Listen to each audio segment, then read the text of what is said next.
the secret is to write good songs. And I think that's where they were absolute masters at. They just kept coming up with great songs. You've got to really think about music now on a global scale. And I think the Beatles put music on a global scale. They were the first international band, just reached every corner of the earth because they were communicating with people in a certain way that nobody else had before. Not easy. Youngsters from Liverpool, England. The Beatles have held this title for 8 years. My model of business is the Beatles. You know, they were 4 very talented guys.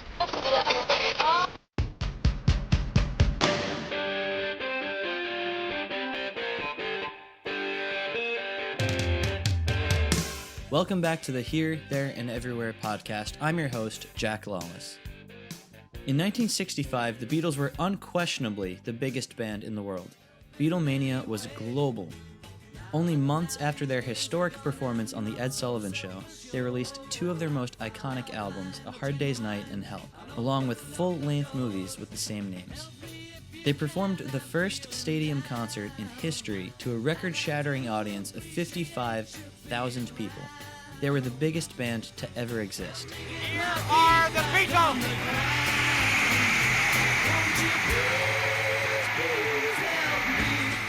20 years later, a new group would find itself playing a stadium of 75,000 people. In 1985, many considered them to be the biggest band in the world. This band was Dire Straits.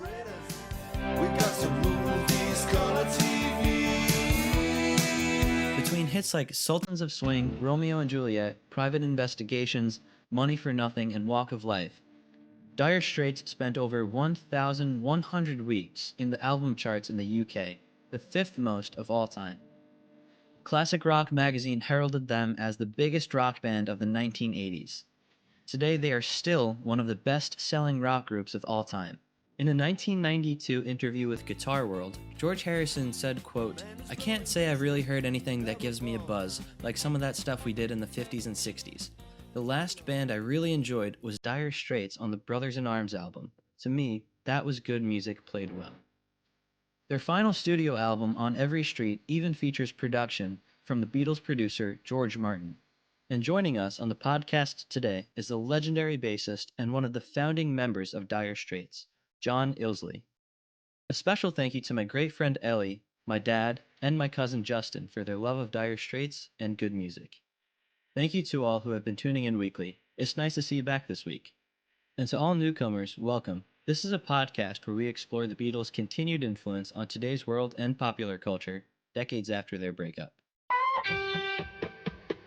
1, 2, 3, 4.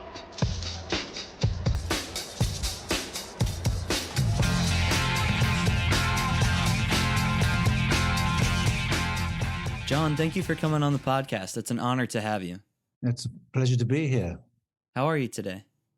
I'm doing well, actually. I just took the dogs for a walk along the beach, and so all is well with the world. Awesome. Didn't chase too many rabbits today, so that was all right. John, there's so much I want to talk with you about between your recent book and solo album, which has a fantastic track list.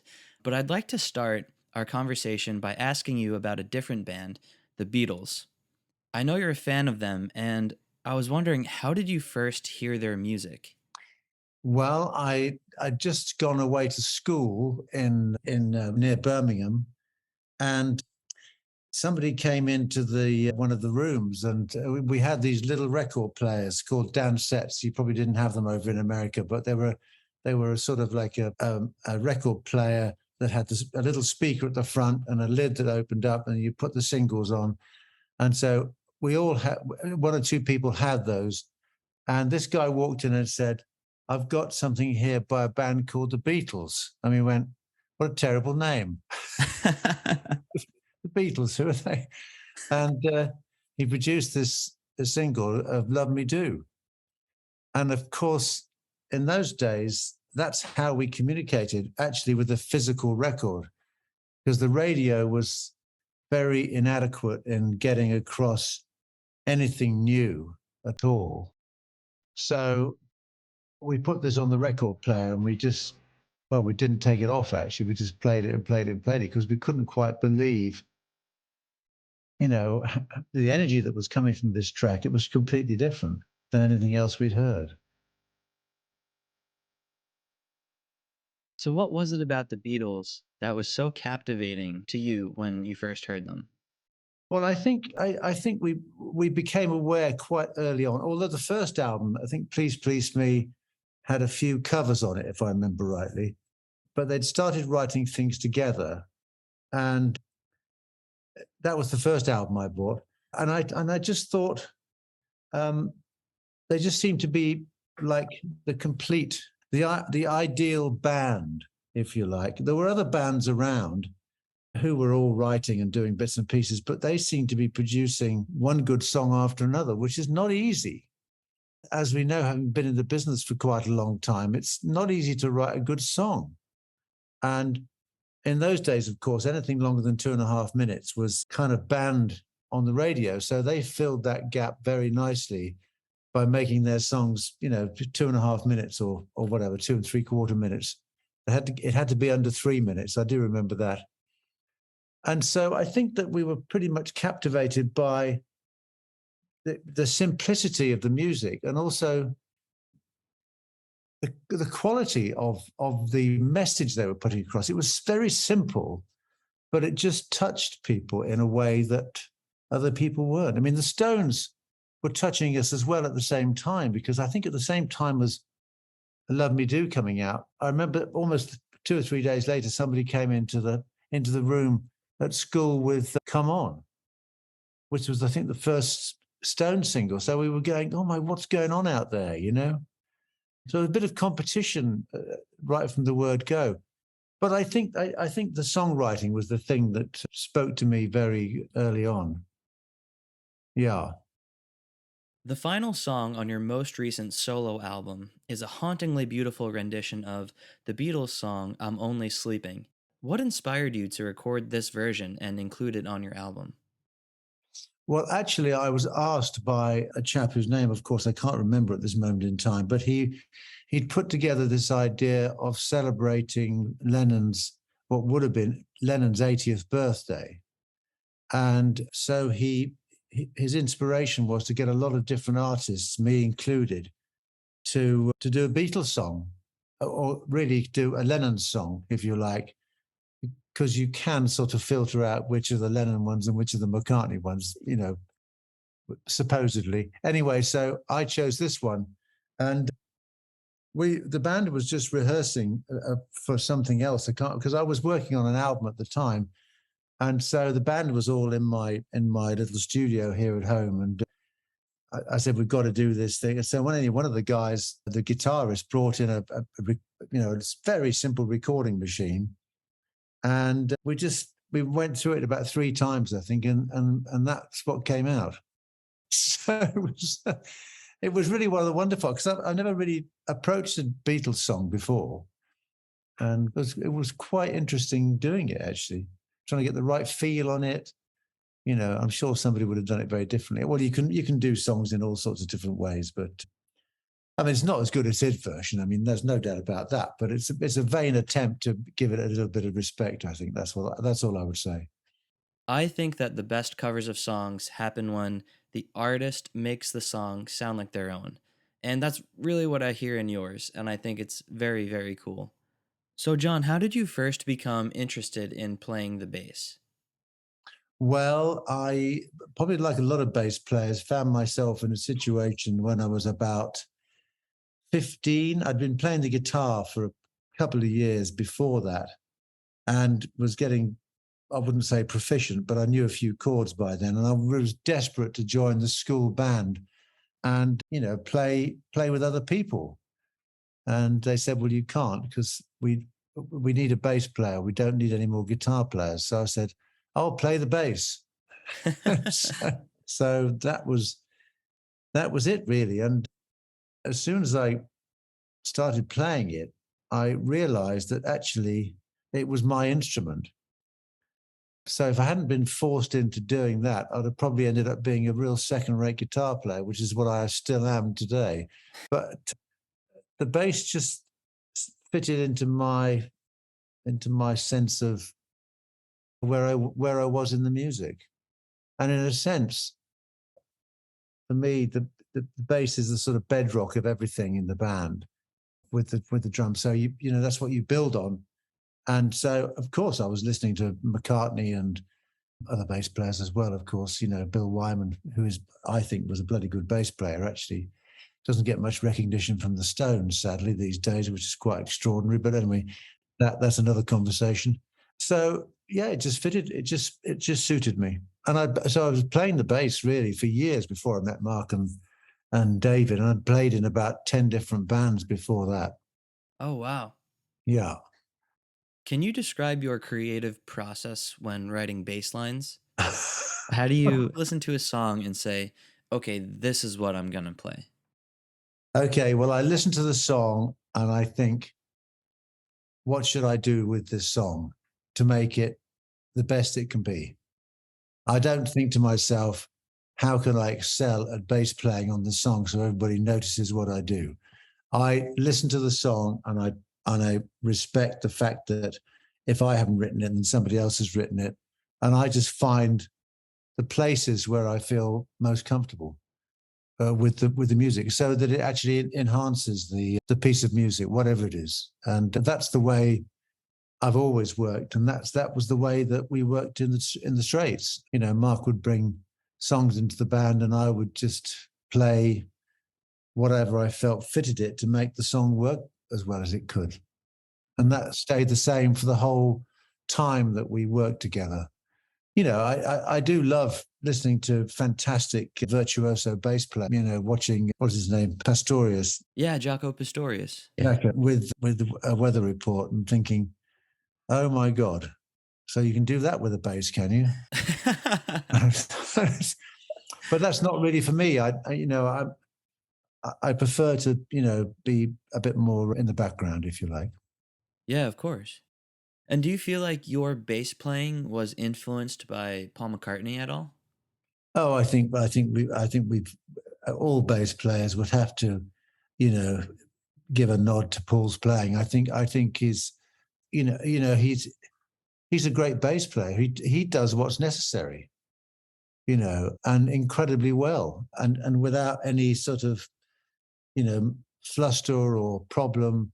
I mean, watching him play at Glastonbury this year, I don't know whether you've seen the video of him playing. Yeah, it was incredible. It's completely effortless. I mean, he just knows exactly what he's doing. He knows what the song, you know, because he's singing at the same time. And I know from a bass player's point of view, to sing and play the bass is not always as easy as it looks. And I've had to do it now for quite a few years since Dire Straits stopped and I had my own outfit, because I've been doing all the singing. And I can tell you, if you're playing a reggae riff and singing a reggae song, it ain't easy.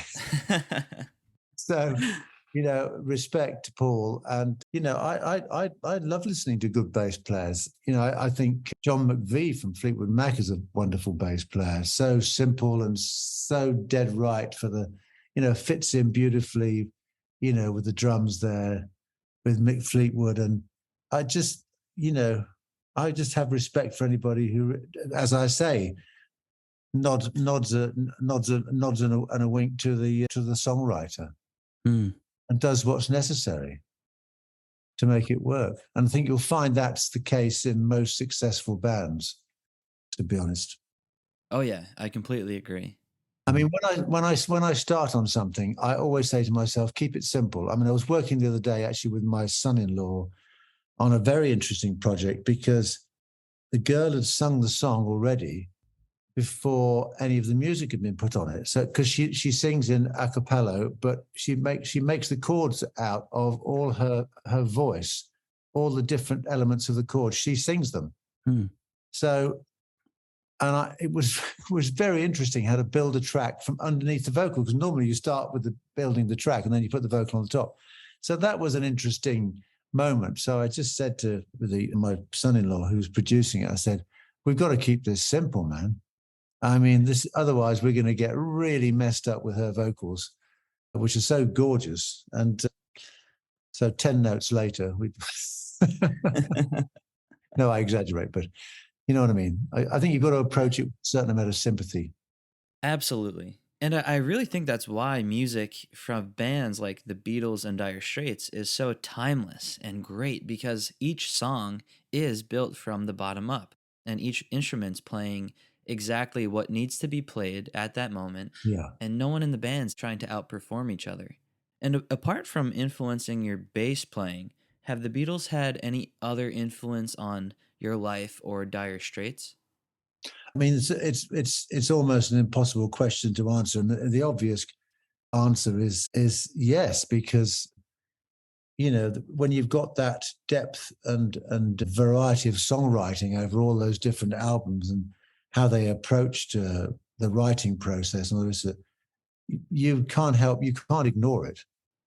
You literally you've just got to sort of, okay, well, that's I mean, they wrote some of the best middle eights, in music, which was so classic. And you think, God, oh God, that's so clever, just going to that chord and then to that chord, and then it's all done, and then and just brilliant. I mean, so I think that most modern bands, well, I say modern bands, would always appreciate that quality and that consistency, if you like. Mm. And it was interesting watching that recent documentary on them, which was done by, I've forgotten his name. Oh, Peter Jackson's Get Back. Peter Jackson's, yeah. And what was going on there? Okay, it's a snapshot, and I'm sure it wasn't always like that, but at that particular point, that's where they were. And, trying to get things together, obviously becoming more and more difficult with all that past and all that quality of music that went before, trying to do something, if you like, different. I mean, there's a point, I think, where every songwriter doesn't really want to repeat himself all the time with a formula. And they like to surprise themselves by doing something a little different. That's why I really love the White Album, because that was really pushing things into all sorts of areas which they hadn't gone to before. Obviously, Sgt. Pepper was a seminal work, but we all learned from that approach to taking risks, if you like. And if you don't take risks, then you don't really stand much of a chance moving forward. So, out of the many risks that you've taken in your life and career, what do you think the biggest risk was? Well, I've taken a few, actually. I wouldn't be talking to you now if I hadn't taken a few risks. I think you create your own path. That's all I would say. And sometimes it involves taking risks. I did things that probably most people wouldn't have done in order to find myself living in a council flat in Deptford in 1976 and meeting the Knopfler brothers. I wouldn't have got to that particular point if I hadn't taken all sorts of different roads and different risks in order to find myself in that situation. And so, as I say, we wouldn't be talking to each other if I hadn't taken a few. The biggest one, I couldn't name one, really. Couldn't name one. Too many big ones. Yeah. Well, speaking of your life and how the risks you've taken got you to where you are now, how did you decide to write a book about all of your experiences in life and in Dire Straits? Well, I figured I was probably in the best position to do it because I knew Mark wouldn't do it. And I didn't think anybody else should have done it, if you like. Anybody can do what they want. But, I think I understood what went on from the beginning all the way through to the end and all the bits in the middle. So, okay, it is very much my view of what it was like being in Dire Straits. That's why it's called My Life in Dire Straits. And, there are some people would say, oh, it wasn't like that. It was like this. And, but in the end, it's my interpretation of it. And also it was, apart from anything else, that was the one time when COVID was actually quite useful. Because it just it appeared just as I'd started putting the ideas, all the things together. And I had some help from a very competent person who made sense of all my ramblings, if you like. And then we readjusted the ramblings time and time again until we had some semblance of order. But so that was the first thing that was handy, the fact that there was not much else to do. And the second thing was I actually rather enjoyed going back and reliving, if you like, that life, which was, I keep forgetting about it, but when I went back over it, I realized it was completely extraordinary and needed to be documented, I thought, and also celebrated. That time, that story was of the band needed to be celebrated for all the people involved in it, not just Mark, myself, and all the other musicians, but from all the other people that worked with us over the years, the musicians, the caterers, the roadies, the truck drivers, the promoters. I mean, and not least the audience that was huge, which was quite overwhelming. I mean, it was difficult to get used to it. It was, and I wanted to try and get that across, that everybody else was saying we were the biggest band in the world in the 80s and all the rest of it. And we were going, look, we're just a rock and roll band that's doing okay. Will you stop this biggest band in the world business? And because we didn't really want that kind of a tag. We were just doing what we were doing, and it seemed that lots of other people enjoyed what we were doing. So, I mean, I wanted to celebrate that. Really, I want to celebrate the audience, because obviously a lot of people have and still are enjoying the music, which is such a great thing to realize in life, that people are enjoying what you've been part of. So in the future, do you foresee a biopic being made about Dire Straits? We've seen them being made about Elton John, Queen, Elvis. No, I don't think so. I don't think. Pretty sure Mark wouldn't give it any permission, and don't think I'm very keen on the idea either. I mean, you've got to be really careful. I think Queen got away with it rather magnificently. I haven't seen the Elton one, I have to say. It's had mixed reviews, but that everything does get mixed reviews. I think you've got to be a little bit careful. I mean, who's going to play Jagger and Keith, for Christ's sake? I mean, and at what stage in their career? Right. From 19-year-olds to 90-year-olds. Do you know what I mean? So, no, I don't think there's any possibility of that. To go back to your original question, I could have answered it very simply, obviously, like most things in life, but I do ramble on a bit. So, John, what's your favorite memory associated with the music of the Beatles? What's the favorite memory? That's a very good question. I think when I was at school and Sergeant Pepper came out, and I was in the art room, and I'd also, because I'm a painter now as well, I discovered that I wanted to be a painter, and I had a fantastic art master, and I was up in the art room painting something. I can't remember what it was now, probably for an exam or something, and somebody brought in Sergeant Pepper's Lonely Hearts Club Band and put that on the stereo thing, and everything stopped. I mean, the whole art class came to a stop, and the art master said, "I think we should just sit down and listen to this a few times." Wow. And I remember thinking, and this was in the days, let me tell you, when the schools in England were very, very conservative. I mean, very conservative. So we had an art master that was prepared to stop the class and listen to the Beatles album about 5 times. And so I remember that very, very clearly. I still know the man now. I see him every now and again, the art master. He's a bit older than me, obviously, but Wow, that must have been like a breath of fresh air for you at that time. I think for everybody it was a breath of fresh air. Nobody had actually tried to accomplish this thing, as a complete. But I think Pete Townsend did it with Tommy, I think it was, but it didn't have that. I mean, it wasn't quite as sort of, I hate to use the word subtle. I mean, George Martin's production was beyond belief, really, of that, because what was available then was not much, to be honest, But he made a very good job of not much. Now, did you ever have a favorite Beatle, or did you just appreciate them as a group? I appreciate them as a group. I think groups are really, they're the great things. I mean, I think they're the ones that make the difference. I think, but a lot of solo artists would probably disagree with me. But I think the group dynamic is very interesting, and I think the dynamics between them probably was interesting all the way through. But the Peter Jackson movie was at a moment in time when things were, a little unusual for them and a bit stressed and all the rest of it. So, you know,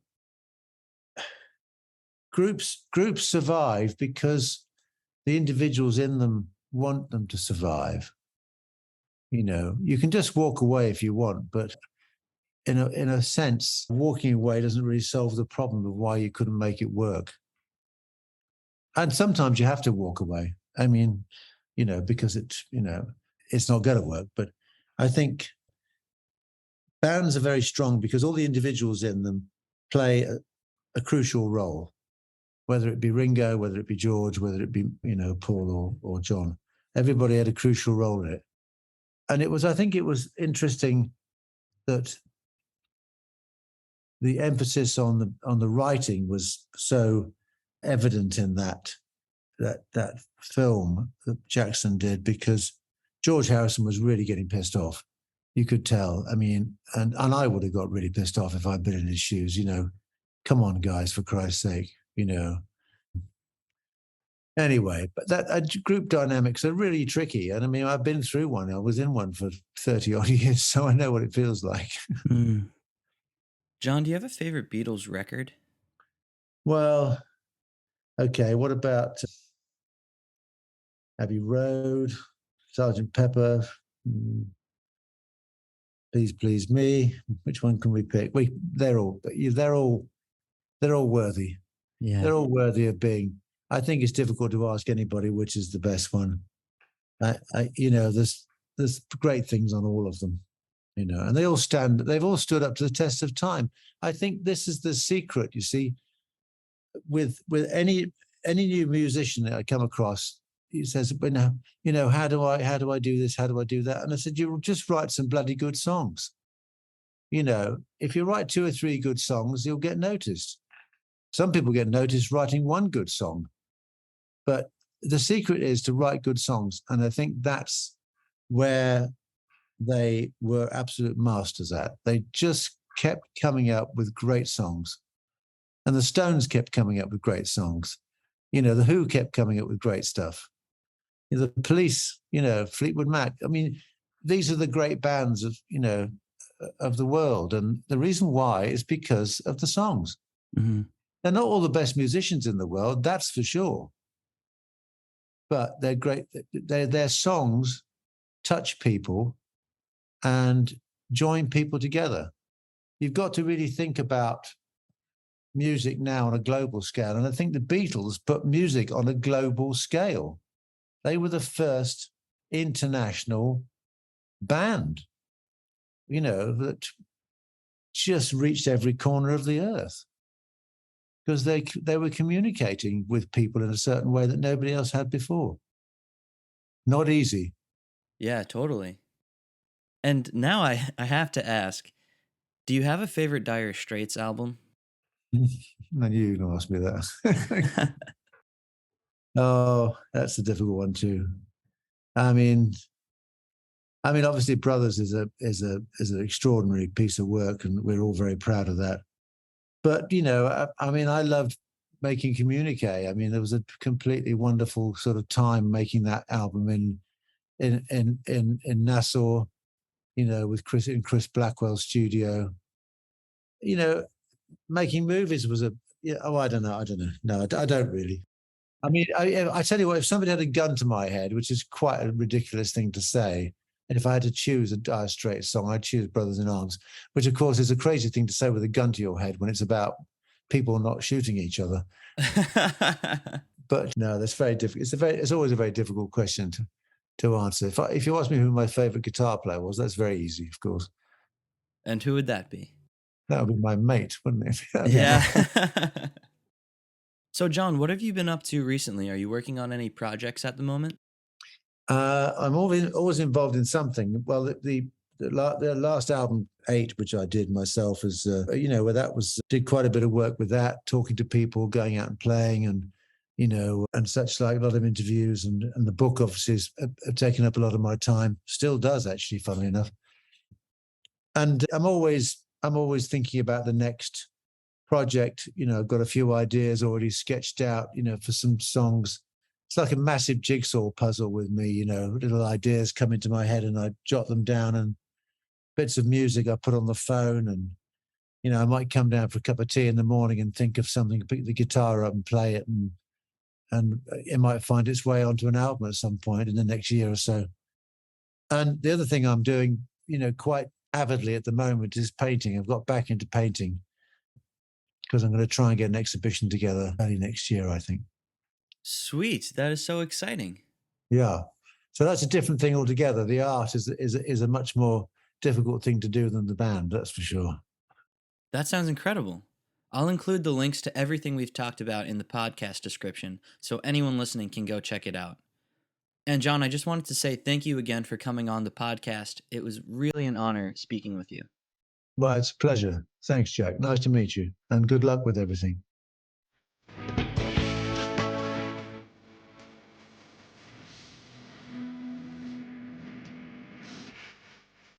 Thank you all for listening to another episode of the Here, There, and Everywhere podcast.